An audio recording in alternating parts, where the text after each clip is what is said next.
英語聞き流しリスニング、英語テキストと MP3 ダウンロード、その他の物語はホームページからお聞きいただけます。88thpp.com 88thpp.com 12. The Adventure of the Copper Beeches. To the man who loves art for its own sake, remarked Sherlock Holmes, tossing aside the advertisement sheet of the Daily Telegraph, it is frequently in its least important and lowliest manifestations that the keenest pleasure is to be derived.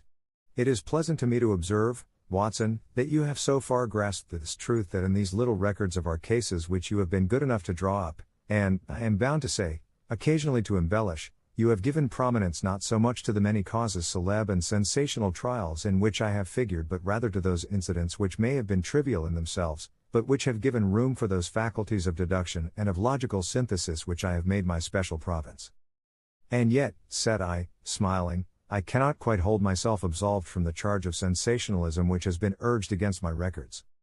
You have heard, perhaps, he observed, taking up a glowing cinder with the tongs and lighting with it the long cherrywood pipe which was wont to replace his clay when he was in a disputatious rather than a meditative mood. You have heard perhaps in attempting to put color and life into each of your statements, instead of confining yourself to the task of placing upon record that severe reasoning from cause to effect which is really the only notable feature about the thing. It seems to me that I have done you full justice in the matter, I remarked with some coldness, for I was repelled by the egotism which I had more than once observed to be a strong factor in my friend's singular character. No, it is not selfishness or conceit, said he, answering, as was his wont, my thoughts rather than my words. If I claim full justice for my art, it is because it is an impersonal thing, a thing beyond myself. Crime is common. Logic is rare. Therefore it is upon the logic rather than upon the crime that you should dwell. You have degraded what should have been a course of lectures into a series of tales. It was a cold morning of the early spring, and we sat after breakfast on either side of a cheery fire in the old room at Baker Street. A thick fog rolled down between the lines of dun-colored houses, and the opposing windows loomed like dark, shapeless blurs through the heavy yellow wreaths. Our gas was lit and shone on the white cloth and glimmer of china and metal, for the table had not been cleared yet. Sherlock Holmes had been silent all the morning, dipping continuously into the advertisement columns of a succession of papers until at last, having apparently given up his search, he had emerged in no very sweet temper to lecture me upon my literary shortcomings. At the same time, he remarked after a pause, during which he had sat puffing at his long pipe and gazing down into the fire, you can hardly be open to a charge of sensationalism, for out of these cases which you have been so kind as to interest yourself in, a fair proportion do not treat of crime, in its legal sense, at all. The small matter in which I endeavored to help the King of Bohemia, the singular experience of Miss Mary Sutherland, the problem connected with the man with the twisted lip, and the incident of the noble bachelor, were all matters which are outside the pale of the law. But in avoiding the sensational, I fear that you may have bordered on the trivial. The end may have been so, I answered, but the methods I hold to have been novel and of interest. Pshaw, my dear fellow, what do the public, the great unobservant public, who could hardly tell a weaver by his tooth or a compositor by his left thumb, care about the finer shades of analysis and deduction? But, indeed, if you are trivial, I cannot blame you, for the days of the great cases are past. Man, or at least criminal man, has lost all enterprise and originality. As to my own little practice, it seems to be degenerating into an agency for recovering lost lead pencils and giving advice to young ladies from boarding schools.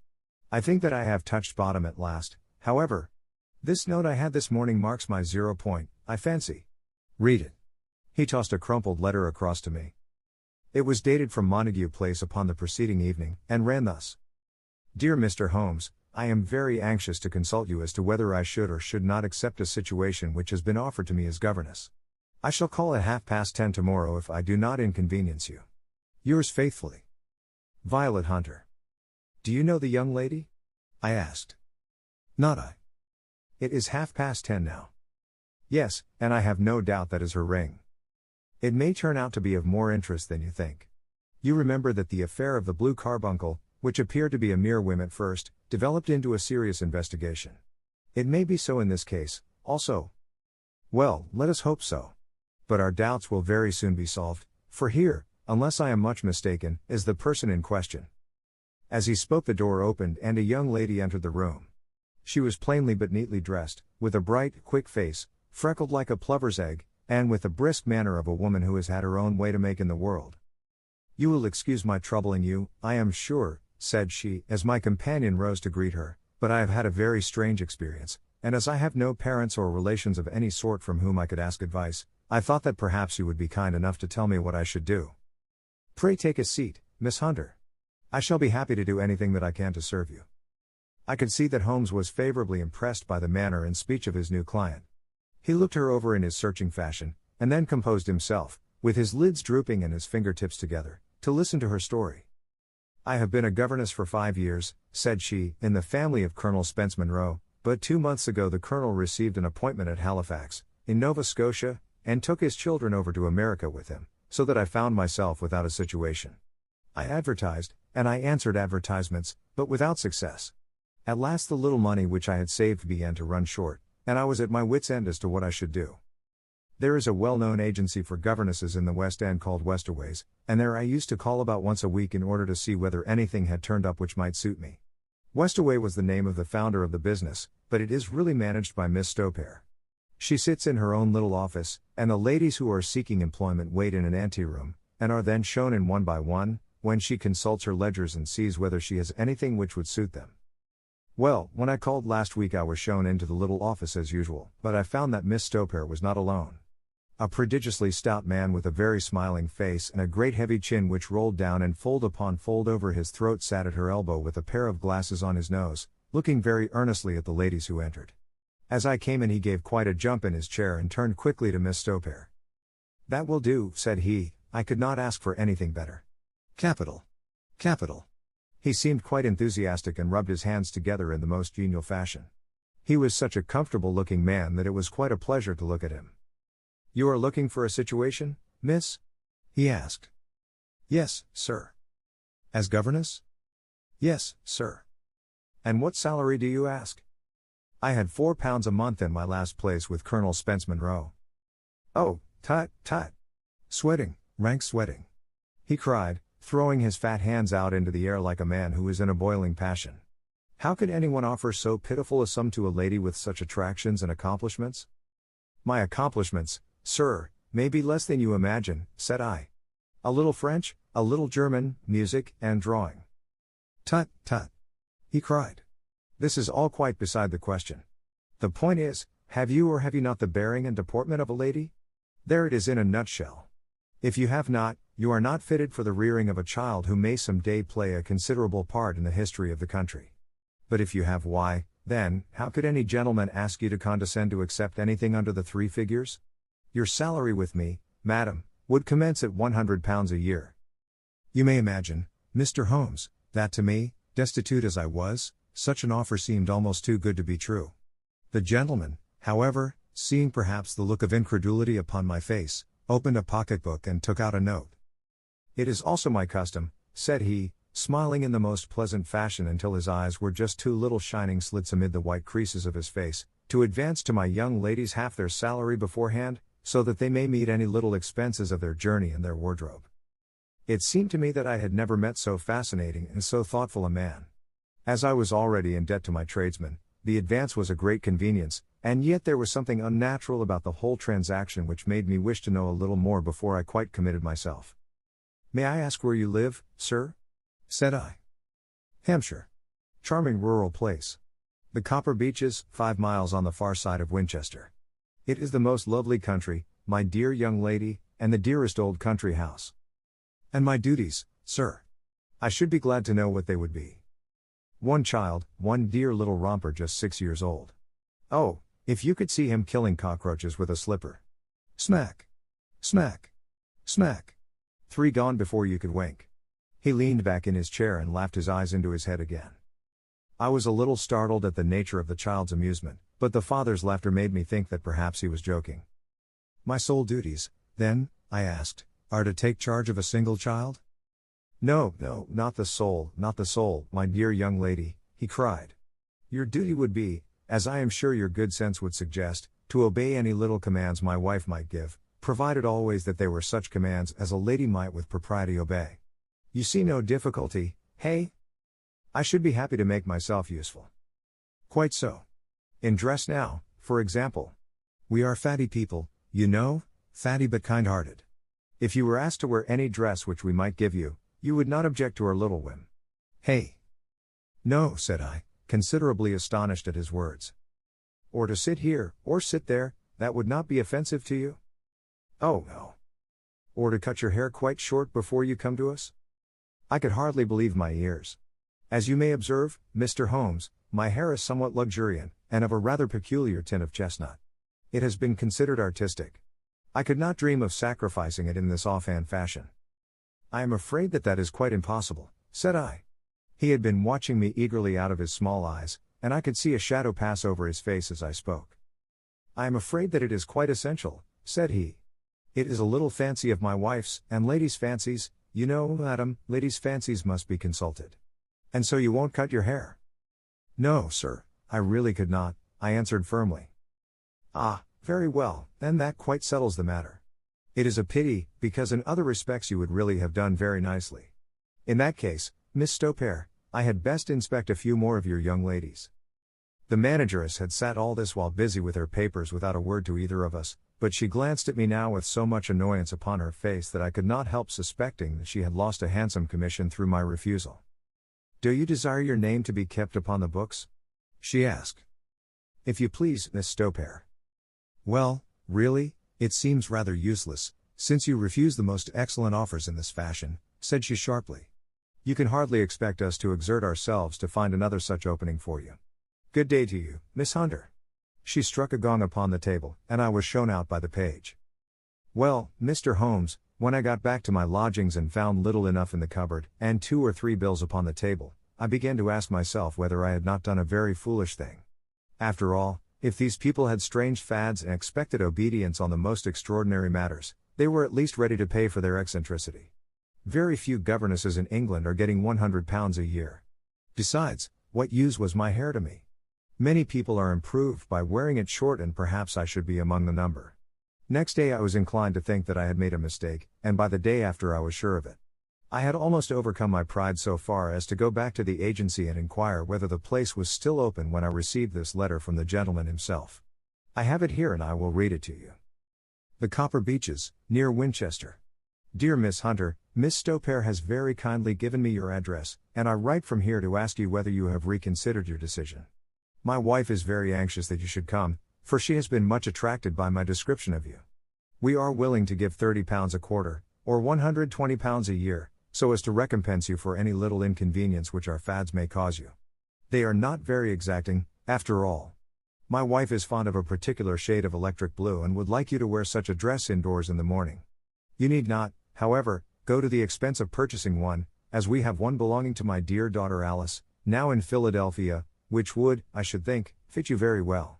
Then, as to sitting here or there, or amusing yourself in any manner indicated, that need cause you no inconvenience. As regards your hair, it is no doubt a pity, especially as I could not help remarking its beauty during our short interview, but I am afraid that I must remain firm upon this point, and I only hope that the increased salary may recompense you for the loss. Your duties, as far as the child is concerned, are very light. Now do try to come, and I shall meet you with the dog-cart at Winchester. Let me know your train. Yours faithfully, Jeffro Rucastle. That is the letter which I have just received, Mr. Holmes, and my mind is made up that I will accept it. I thought, however, that before taking the final step I should like to submit the whole matter to your consideration. Well, Miss Hunter, if your mind is made up, that settles the question, said Holmes, smiling. But you would not advise me to refuse? I confess that it is not the situation which I should like to see a sister of mine apply for. What is the meaning of it all, Mr. Holmes? Ah, I have no data. I cannot tell. Perhaps you have yourself formed some opinion? Well, there seems to me to be only one possible solution. Mr. Rucastle seemed to be a very kind, good-natured man. Is it not possible that his wife is a lunatic, that he desires to keep the matter quiet for fear she should be taken to an asylum, and that he humors her fancies in every way in order to prevent an outbreak? That is a possible solution. In fact, as matters stand, it is the most probable one. But in any case it does not seem to be a nice household for a young lady. But the money, Mr. Holmes, the money. Well, yes, of course the pay is good, too good. That is what makes me uneasy. Why should they give you £120 a year, when they could have their pick for £40? There must be some strong reason behind. I thought that if I told you the circumstances you would understand afterwards if I wanted your help. I should feel so much stronger if I felt that you were at the back of me. Oh, you may carry that feeling away with you. I assure you that your little problem promises to be the most interesting which has come my way for some months. There is something distinctly novel about some of the features. If you should find yourself in doubt or in danger. Danger? What danger do you foresee? Holmes shook his head gravely. It would cease to be a danger if we could define it, said he. But at any time, day or night, a telegram would bring me down to your help. That is enough. She rose briskly from her chair with the anxiety all swept from her face. I shall go down to Hampshire quite easy in my mind now. I shall write to Mr. Rucastle at once, sacrifice my poor hair tonight, and start for Winchester tomorrow. With a few grateful words to Holmes, she bade us both good night and bustled off upon her way. At least, said I as we heard her quick, firm steps descending the stairs, she seems to be a young lady who is very well able to take care of herself. And she would need to be, said Holmes gravely. I am much mistaken if we do not hear from her before many days are past. It was not very long before my friend's prediction was fulfilled. A fortnight went by, during which I frequently found my thoughts turning in her direction and wondering what strange side alley of human experience this lonely woman had strayed into. The unusual salary, the curious conditions, the light duties, all pointed to something abnormal, though whether a fad or a plot, or whether the man were a philanthropist or a villain, it was quite beyond my powers to determine. As to Holmes, I observed that he sat frequently for half an hour on end, with knitted brows and an abstracted air, but he swept the matter away with a wave of his hand when I mentioned it. Data. Data. Data, he cried impatiently. I can't make bricks without clay. And yet he would always wind up by muttering that no sister of his should ever have accepted such a situation. The telegram which we eventually received came late one night just as I was thinking of turning in and Holmes was settling down to one of those all-night chemical researches which he frequently indulged in, when I would leave him stooping over a retort and a test tube at night and find him in the same position when I came down to breakfast in the morning. He opened the yellow envelope, and then, glancing at the message, threw it across to me. Just look up the trains in Bradshaw, said he, and turned back to his chemical studies. The summons was a brief and urgent one. Please be at the Black Swan Hotel at Winchester at midday tomorrow, it said. Do come. I am at my wit's end. Hunter. Will you come with me? Asked Holmes, glancing up. I should wish to. Just look it up, then. There is a train at 9:30, said I, glancing over my Bradshaw. It is due at Winchester at 11:30. That will do very nicely. Then perhaps I had better postpone my analysis of the acetones, as we may need to be at our best in the morning. By 11 o'clock the next day we were well upon our way to the old English capital. Holmes had been buried in the morning papers all the way down, but after we had passed the Hampshire border he threw them down and began to admire the scenery. It was an ideal spring day, a light blue sky, flecked with little fleecy white clouds drifting across from west to east. The sun was shining very brightly, and yet there was an exhilarating nip in the air, which set an edge to a man's energy. All over the countryside, away to the rolling hills around Aldershot, the little red and grey roofs of the farmsteadings peeped out from amid the light green of the new foliage. Are they not fresh and beautiful? I cried with all the enthusiasm of a man fresh from the fogs of Baker Street. But Holmes shook his head gravely. Do you know, Watson, said he, that it is one of the curses of a mind with a turn like mine that I must look at everything with reference to my own special subject. You look at these scattered houses, and you are impressed by their beauty. I look at them, and the only thought which comes to me is a feeling of their isolation and of the impunity with which crime may be committed there. Good heavens, I cried. Who would associate crime with these dear old homesteads? They always fill me with a certain horror. It is my belief, Watson, founded upon my experience, that the lowest and vilest alleys in London do not present a more dreadful record of sin than does the smiling and beautiful countryside. You horrify me. But the reason is very obvious. The pressure of public opinion can do in the town what the law cannot accomplish.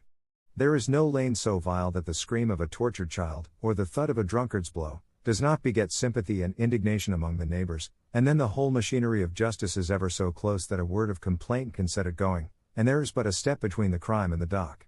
But look at these lonely houses, each in its own fields, filled for the most part with poor ignorant folk who know little of the law. Think of the deeds of hellish cruelty, the hidden wickedness which may go on, year in, year out, in such places, and none the wiser. Had this lady who appeals to us for help gone to live in Winchester, I should never have had a fear for her. It is the 5 miles of country which makes the danger. Still, it is clear that she is not personally threatened. No. If she can come to Winchester to meet us, she can get away. Quite so. She has her freedom. What can be the matter, then? Can you suggest no explanation? I have devised 7 separate explanations, each of which would cover the facts as far as we know them. But which of these is correct can only be determined by the fresh information which we shall no doubt find waiting for us. Well, there is the tower of the cathedral, and we shall soon learn all that Miss Hunter has to tell. The Black Swan is an inn of repute in the High Street, at no distance from the station, and there we found the young lady waiting for us. She had engaged a sitting room, and our lunch awaited us upon the table. I am so delighted that you have come, she said earnestly. It is so very kind of you both, but indeed I do not know what I should do. Your advice will be altogether invaluable to me. Pray tell us what has happened to you. I will do so, and I must be quick, for I have promised Mr. Rucastle to be back before 3. I got his leave to come into town this morning, though he little knew for what purpose. Let us have everything in its due order. Holmes thrust his long thin legs out towards the fire and composed himself to listen. In the first place, I may say that I have met, on the whole, with no actual ill treatment from Mr. and Mrs. Rucastle. It is only fair to them to say that. But I cannot understand them, and I am not easy in my mind about them. What can you not understand? Their reasons for their conduct. But you shall have it all just as it occurred. When I came down, Mr. Rucastle met me here and drove me in his dog-cart to the Copper Beeches. It is, as he said, beautifully situated, but it is not beautiful in itself, for it is a large square block of a house, whitewashed, but all stained and streaked with damp and bad weather. There are grounds round it, woods on 3 sides, and on the 4th a field which slopes down to the Southampton High Road, which curves past about 100 yards from the front door. This ground in front belongs to the house, but the woods all round are part of Lord Southerton's preserves. A clump of copper beeches immediately in front of the hall door has given its name to the place. I was driven over by my employer, who was as amiable as ever, and was introduced by him that evening to his wife and the child. There was no truth, Mr. Holmes, in the conjecture which seemed to us to be probable in your rooms at Baker Street. Mrs. Rucastle is not mad.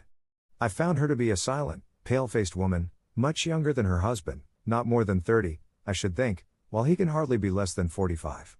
From their conversation I have gathered that they have been married about 7 years, that he was a widower, and that his only child by the first wife was the daughter who has gone to Philadelphia. Mr. Rucastle told me in private that the reason why she had left them was that she had an unreasoning aversion to her stepmother. As the daughter could not have been less than 20, I can quite imagine that her position must have been uncomfortable with her father's young wife.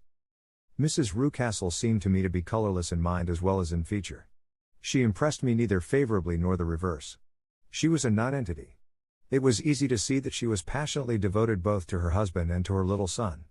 Her light gray eyes wandered continually from one to the other, noting every little one and forestalling it if possible. He was kind to her also in his bluff, boisterous fashion, and on the whole they seemed to be a happy couple. And yet she had some secret sorrow, this woman. She would often be lost in deep thought, with the saddest look upon her face. More than once I have surprised her in tears. I have thought sometimes that it was the disposition of her child which weighed upon her mind, for I have never met so utterly spoiled and so ill-natured a little creature. He is small for his age, with a head which is quite disproportionately large. His whole life appears to be spent in an alternation between savage fits of passion and gloomy intervals of sulking. Giving pain to any creature weaker than himself seems to be his one idea of amusement, and he shows quite remarkable talent in planning the capture of mice, little birds, and insects. But I would rather not talk about the creature, Mr. Holmes, and, indeed, he has little to do with my story. I am glad of all details, remarked my friend, whether they seem to you to be relevant or not.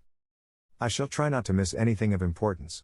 The one unpleasant thing about the house, which struck me at once, was the appearance and conduct of the servants. There are only 2, a man and his wife. Toller, for that is his name, is a rough, uncouth man, with grizzled hair and whiskers, and a perpetual smell of drink. Twice since I have been with them he has been quite drunk, and yet Mr. Rucastle seemed to take no notice of it. His wife is a very tall and strong woman with a sour face, as silent as Mrs. Rucastle and much less amiable. They are a most unpleasant couple, but fortunately I spend most of my time in the nursery and my own room, which are next to each other in one corner of the building. For 2 days after my arrival at the Copper Beeches my life was very quiet. On the 3rd, Mrs. Rucastle came down just after breakfast and whispered something to her husband. "Oh, yes," said he, turning to me, "we are very much obliged to you, Miss Hunter, for falling in with our whims so far as to cut your hair. I assure you that it has not detracted in the tiniest iota from your appearance. We shall now see how the electric blue dress will become you. You will find it laid out upon the bed in your room, and if you would be so good as to put it on, we should both be extremely obliged." The dress which I found waiting for me was of a peculiar shade of blue. It was of excellent material, a sort of beige, but it bore unmistakable signs of having been worn before. It could not have been a better fit if I had been measured for it. Both Mr. and Mrs. Rucastle expressed a delight at the look of it, which seemed quite exaggerated in its vehemence. They were waiting for me in the drawing room, which is a very large room, stretching along the entire front of the house, with 3 long windows reaching down to the floor. A chair had been placed close to the central window, with its back turned towards it. In this I was asked to sit, and then Mr. Rucastle, walking up and down on the other side of the room, began to tell me a series of the funniest stories that I have ever listened to. You cannot imagine how comical he was, and I laughed until I was quite weary. Mrs. Rucastle, however, who has evidently no sense of humor, never so much as smiled, but sat with her hands in her lap, and a sad, anxious look upon her face. After an hour or so, Mr. Rucastle suddenly remarked that it was time to commence the duties of the day, and that I might change my dress and go to little Edward in the nursery. 2 days later this same performance was gone through under exactly similar circumstances. Again I changed my dress, again I sat in the window, and again I laughed very heartily at the funny stories of which my employer had an immense repertoire, and which he told inimitably. Then he handed me a yellow-backed novel, and moving my chair a little sideways, that my own shadow might not fall upon the page, he begged me to read aloud to him. I read for about 10 minutes, beginning in the heart of a chapter, and then suddenly, in the middle of a sentence, he ordered me to cease and to change my dress. You can easily imagine, Mr. Holmes, how curious I became as to what the meaning of this extraordinary performance could possibly be. They were always very careful, I observed, to turn my face away from the window so that I became consumed with the desire to see what was going on behind my back. At first it seemed to be impossible, but I soon devised a means. My hand mirror had been broken, so a happy thought seized me, and I concealed a piece of the glass in my handkerchief. On the next occasion, in the midst of my laughter, I put my handkerchief up to my eyes, and was able with a little management to see all that there was behind me. I confess that I was disappointed. There was nothing. At least that was my first impression. At the second glance, however, I perceived that there was a man standing in the Southampton Road, a small bearded man in a grey suit, who seemed to be looking in my direction. The road is an important highway, and there are usually people there. This man, however, was leaning against the railings which bordered our field and was looking earnestly up. I lowered my handkerchief and glanced at Mrs. Rucastle to find her eyes fixed upon me with a most searching gaze. She said nothing, but I am convinced that she had divined that I had a mirror in my hand and had seen what was behind me. She rose at once. "Jeffro," said she, "there is an impertinent fellow upon the road there who stares up at Miss Hunter." "No friend of yours, Miss Hunter?" he asked. "No, I know no one in these parts." "Dear me! How very impertinent. Kindly turn round and motion to him to go away. Surely it would be better to take no notice." No, we should have him loitering here always. Kindly turn round and wave him away like that." I did as I was told, and at the same instant Mrs. Rucastle drew down the blind. That was a week ago, and from that time I have not sat again in the window, nor have I worn the blue dress, nor seen the man in the road. "Pray continue," said Holmes. "Your narrative promises to be a most interesting one. You will find it rather disconnected, I fear, and there may prove to be little relation between the different incidents of which I speak. On the very first day that I was at the Copper Beeches, Mr. Rucastle took me to a small outhouse which stands near the kitchen door. As we approached it I heard the sharp rattling of a chain, and the sound as of a large animal moving about. "Look in here," said Mr. Rucastle, showing me a slit between 2 planks. "Is he not a beauty?" I looked through and was conscious of 2 glowing eyes, and of a vague figure huddled up in the darkness. "Don't be frightened," said my employer, laughing at the start which I had given. "It's only Carlo, my mastiff. I call him mine, but really old Toller, my groom, is the only man who can do anything with him. We feed him once a day, and not too much then, so that he is always as keen as mustard. Toller lets him loose every night, and God help the trespasser whom he lays his fangs upon. For goodness sake don't you ever on any pretext set your foot over the threshold at night, for it's as much as your life is worth." The warning was no idle one, for 2 nights later I happened to look out of my bedroom window about 2 o'clock in the morning. It was a beautiful moonlight night, and the lawn in front of the house was silvered over and almost as bright as day. I was standing, wrapped in the peaceful beauty of the scene, when I was aware that something was moving under the shadow of the copper beeches. As it emerged into the moonshine, I saw what it was. It was a giant dog, as large as a calf, tawny tinted, with hanging jowl, black muzzle, and huge projecting bones. It walked slowly across the lawn and vanished into the shadow upon the other side. That dreadful sentinel sent a chill to my heart which I do not think that any burglar could have done. And now I have a very strange experience to tell you. I had, as you know, cut off my hair in London, and I had placed it in a great coil at the bottom of my trunk.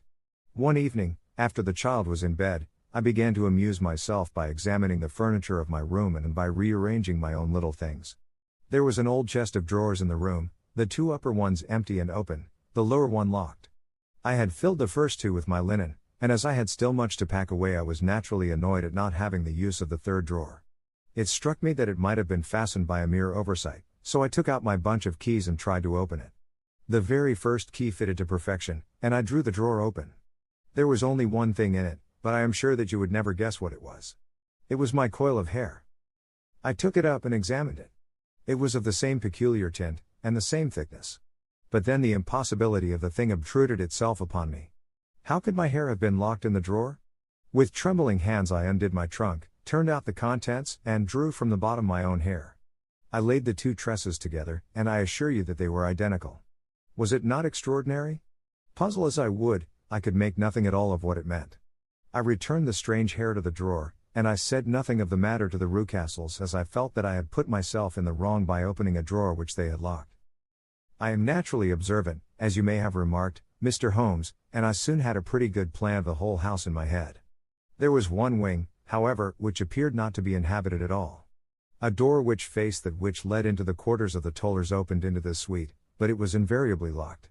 One day, however, as I ascended the stair, I met Mr. Rucastle coming out through this door, his keys in his hand, and a look on his face which made him a very different person to the round, jovial man to whom I was accustomed.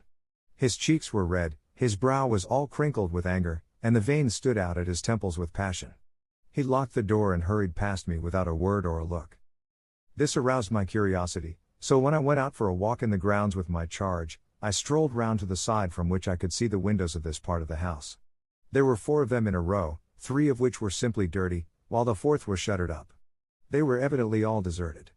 As I strolled up and down, glancing at them occasionally, Mr. Rucastle came out to me, looking as merry and jovial as ever. "Ah," said he, "you must not think me rude if I passed you without a word, my dear young lady. I was preoccupied with business matters." I assured him that I was not offended. "By the way," said I, "you seem to have quite a suite of spare rooms up there, and one of them has the shutters up." He looked surprised and, as it seemed to me, a little startled at my remark. "Photography is one of my hobbies," said he. "I have made my dark room up there. But, dear me, what an observant young lady we have come upon. Who would have believed it? Who would have ever believed it?" He spoke in a jesting tone, but there was no jest in his eyes as he looked at me. I read suspicion there and annoyance, but no jest. Well, Mr. Holmes, from the moment that I understood that there was something about that suite of rooms which I was not to know, I was all on fire to go over them. It was not mere curiosity, though I have my share of that. It was more a feeling of duty, a feeling that some good might come from my penetrating to this place. They talk of woman's instinct, perhaps it was woman's instinct which gave me that feeling. At any rate, it was there, and I was keenly on the lookout for any chance to pass the forbidden door. It was only yesterday that the chance came. I may tell you that, besides Mr. Rucastle, both Toller and his wife find something to do in these deserted rooms, and I once saw him carrying a large black linen bag with him through the door. Recently he has been drinking hard, and yesterday evening he was very drunk, and when I came upstairs there was the key in the door. I have no doubt at all that he had left it there. Mr. and Mrs. Rucastle were both downstairs, and the child was with them, so that I had an admirable opportunity. I turned the key gently in the lock, opened the door, and slipped through. There was a little passage in front of me, unpapered and uncarpeted, which turned at a right angle at the farther end.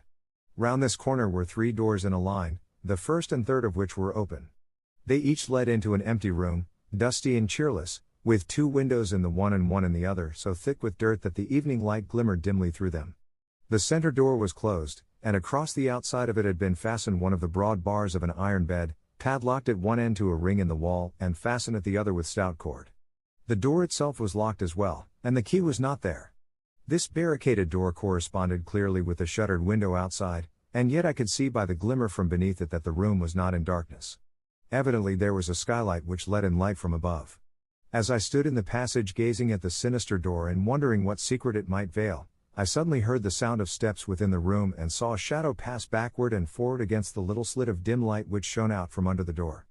A mad, unreasoning terror rose up in me at the sight. Mr. Holmes. My overstrung nerves failed me suddenly, and I turned and ran as though some dreadful hand were behind me clutching at the skirt of my dress. I rushed down the passage, through the door and straight into the arms of Mr. Rucastle, who was waiting outside. "So," said he, smiling, "it was you, then? I thought that it must be when I saw the door open. Oh, I'm so frightened," I panted. My dear young lady! Exclamation mark. You cannot think how caressing and soothing his manner was, and what has frightened you, my dear young lady? But his voice was just a little too coaxing. He overdid it. I was keenly on my guard against him.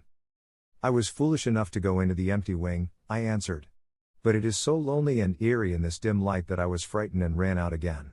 Oh, it is so dreadfully still in there." "Only that?" said he, looking at me keenly. "Why, what did you think?" I asked. "Why do you think that I locked this door?"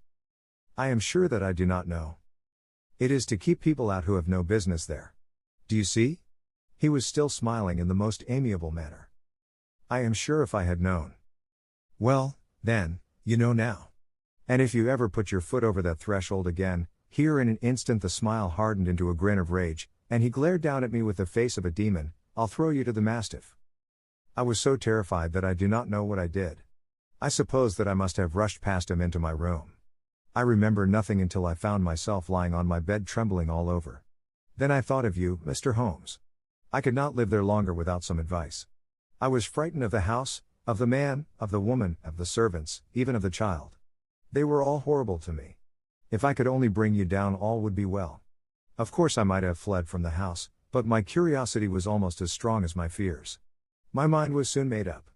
I would send you a wire.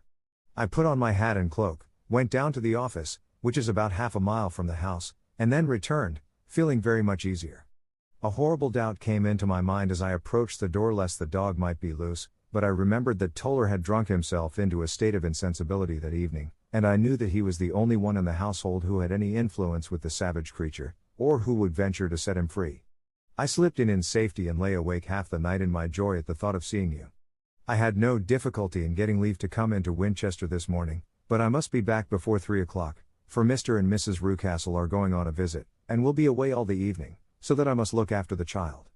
Now I have told you all my adventures, Mr. Holmes, and I should be very glad if you could tell me what it all means, and, above all, what I should do." Holmes and I had listened spellbound to this extraordinary story. My friend rose now and paced up and down the room, his hands in his pockets, and an expression of the most profound gravity upon his face. "Is Toller still drunk?" he asked. "Yes. I heard his wife tell Mrs. Rucastle that she could do nothing with him." "That is well. And the Rucastles go out tonight?" "Yes." "Is there a cellar with a good strong lock?" "Yes, the wine cellar." "You seem to me to have acted all through this matter like a very brave and sensible girl, Miss Hunter. Do you think that you could perform one more feat? I should not ask it of you if I did not think you a quite exceptional woman." "I will try. What is it?" "We shall be at the Copper Beeches by 7 o'clock, my friend and I. The Rucastles will be gone by that time, and Toller will, we hope, be incapable. There only remains Mrs. Toller, who might give the alarm. If you could send her into the cellar on some errand, and then turn the key upon her, you would facilitate matters immensely." "I will do it." "Excellent. We shall then look thoroughly into the affair. Of course there is only one feasible explanation. You have been brought there to personate someone, and the real person is imprisoned in this chamber. That is obvious. As to who this prisoner is, I have no doubt that it is the daughter, Miss Alice Rucastle, if I remember right, who is said to have gone to America. You were chosen, doubtless, as resembling her in height, figure, and the color of your hair. Hers had been cut off, very possibly in some illness through which she has passed, and so, of course, yours had to be sacrificed also. By a curious chance you came upon her tresses. The man in the road was undoubtedly some friend of hers, possibly her fiancé, and no doubt, as you wore the girl's dress and were so like her, he was convinced from your laughter, whenever he saw you, and afterwards from your gesture, that Miss Rucastle was perfectly happy, and that she no longer desired his attentions. The dog is let loose at night to prevent him from endeavoring to communicate with her. So much is fairly clear. The most serious point in the case is the disposition of the child. What on earth has that to do with it? I ejaculated. My dear Watson, you as a medical man are continually gaining light as to the tendencies of a child by the study of the parents. Don't you see that the converse is equally valid? I have frequently gained my first real insight into the character of parents by studying their children. This child's disposition is abnormally cruel, merely for cruelty's sake, and whether he derives this from his smiling father, as I should suspect, or from his mother, it bodes evil for the poor girl who is in their power. I am sure that you are right, Mr. Holmes, cried our client. 1,000 things come back to me which make me certain that you have hit it. Oh, let us lose not an instant in bringing help to this poor creature. We must be circumspect, for we are dealing with a very cunning man. We can do nothing until 7 o'clock. At that hour we shall be with you, and it will not be long before we solve the mystery. We were as good as our word, for it was just 7 when we reached the Copper Beeches, having put up our trap at a wayside public house. The group of trees, with their dark leaves shining like burnished metal in the light of the setting sun, were sufficient to mark the house even had Miss Hunter not been standing smiling on the doorstep. Have you managed it? Asked Holmes. A loud thudding noise came from somewhere downstairs. That is Mrs. Toller in the cellar, said she. Her husband lies snoring on the kitchen rug. Here are his keys, which are the duplicates of Mr. Rucastle's. You have done well indeed, cried Holmes with enthusiasm. Now lead the way, and we shall soon see the end of this black business. We passed up the stair, unlocked the door, followed on down a passage, and found ourselves in front of the barricade which Miss Hunter had described. Holmes cut the cord and removed the transverse bar. Then he tried the various keys in the lock, but without success. No sound came from within, and at the silence Holmes' face clouded over. I trust that we are not too late, said he. I think, Miss Hunter, that we had better go in without you. Now, Watson, put your shoulder to it, and we shall see whether we cannot make our way in. It was an old rickety door and gave it once before our united strength. Together we rushed into the room. It was empty. There was no furniture save a little pallet bed, a small table, and a basketful of linen. The skylight above was open, and the prisoner gone. There has been some villainy here, said Holmes. This beauty has guessed Miss Hunter's intentions and has carried his victim off. But how? Through the skylight. We shall soon see how he managed it. He swung himself up onto the roof. Ah, yes, he cried, here is the end of a long light ladder against the eaves. That is how he did it. But it is impossible, said Miss Hunter, the ladder was not there when the Rucastles went away. He has come back and done it. I tell you that he is a clever and dangerous man. I should not be very much surprised if this were he whose step I hear now upon the stair. I think, Watson, that it would be as well for you to have your pistol ready. The words were hardly out of his mouth before a man appeared at the door of the room, a very fat and burly man, with a heavy stick in his hand. Miss Hunter screamed and shrunk against the wall at the sight of him, but Sherlock Holmes sprang forward and confronted him. You villain, said he, where's your daughter? The fat man cast his eyes round, and then up at the open skylight. It is for me to ask you that, he shrieked, you thieves. Spies and thieves. I have caught you, have I? You are in my power. I'll serve you. He turned and clattered down the stairs as hard as he could go. He's gone for the dog, cried Miss Hunter. I have my revolver, said I. Better close the front door, cried Holmes, and we all rushed down the stairs together. We had hardly reached the hall when we heard the baying of a hound, and then a scream of agony, with a horrible worrying sound which it was dreadful to listen to. An elderly man with a red face and shaking limbs came staggering out at a side door. My God, he cried. Someone has loosed the dog. It's not been fed for 2 days. Quick, quick, or it'll be too late. Holmes and I rushed out and round the angle of the house, with Toller hurrying behind us. There was the huge famished brute, its black muzzle buried in Rucastle's throat, while he writhed and screamed upon the ground. Running up, I blew its brains out and it fell over with its keen white teeth still meeting in the great creases of his neck. With much labor we separated them and carried him, living but horribly mangled, into the house. We laid him upon the drawing-room sofa, and having dispatched the sobered Toller to bear the news to his wife, I did what I could to relieve his pain. We were all assembled round him when the door opened, and a tall, gaunt woman entered the room. Mrs. Toller, cried Miss Hunter. Yes, miss. Mr. Rucastle let me out when he came back before he went up to you. Ah, miss, it is a pity you didn't let me know what you were planning, for I would have told you that your pains were wasted. Ha, said Holmes, looking keenly at her. It is clear that Mrs. Toller knows more about this matter than anyone else. Yes, sir, I do, and I am ready enough to tell what I know. Then, pray, sit down, and let us hear it, for there are several points on which I must confess that I am still in the dark. I will soon make it clear to you, said she, and I'd have done so before now if I could ha got out from the cellar. If there's police court business over this, you'll remember that I was the one that stood your friend, and that I was Miss Alice's friend too. She was never happy at home, Miss Alice wasn't, from the time that her father married again. She was slighted like and had no say in anything, but it never really became bad for her until after she met Mr. Fowler at a friend's house. As well as I could learn, Miss Alice had rights of her own by will, but she was so quiet and patient, that she never said a word about them but just left everything in Mr. Rucastle's hands. He knew he was safe with her, but when there was a chance of a husband coming forward, who would ask for all that the law would give him, then her father thought it time to put a stop on it. He wanted her to sign a paper, so that whether she married or not, he could use her money. When she wouldn't do it, he kept on worrying her until she got brain fever, and for 6 weeks was at death's door.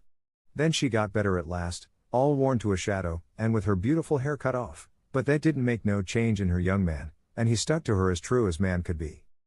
Ah, said Holmes, I think that what you have been good enough to tell us makes the matter fairly clear, and that I can deduce all that remains. Mr. Rucastle then, I presume, took to this system of imprisonment? Yes, sir. And brought Miss Hunter down from London in order to get rid of the disagreeable persistence of Mr. Fowler. That was it, sir.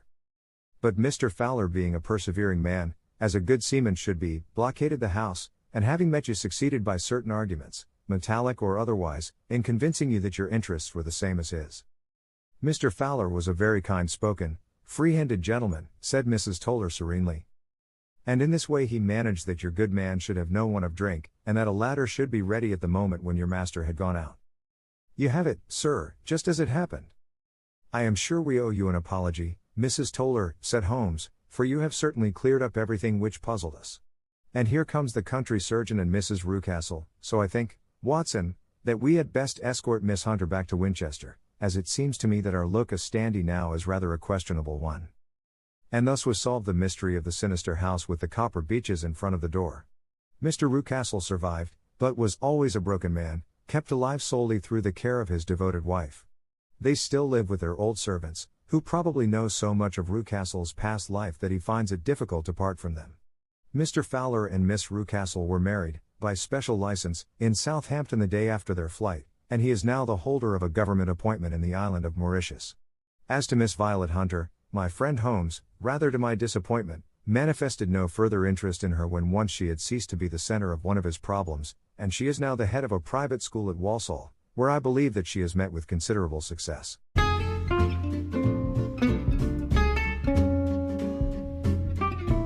英語聞き流しリスニング、英語テキストと MP3 ダウンロード、その他の物語はホームページからお聞きいただけます。88thpp.com 88thpp.com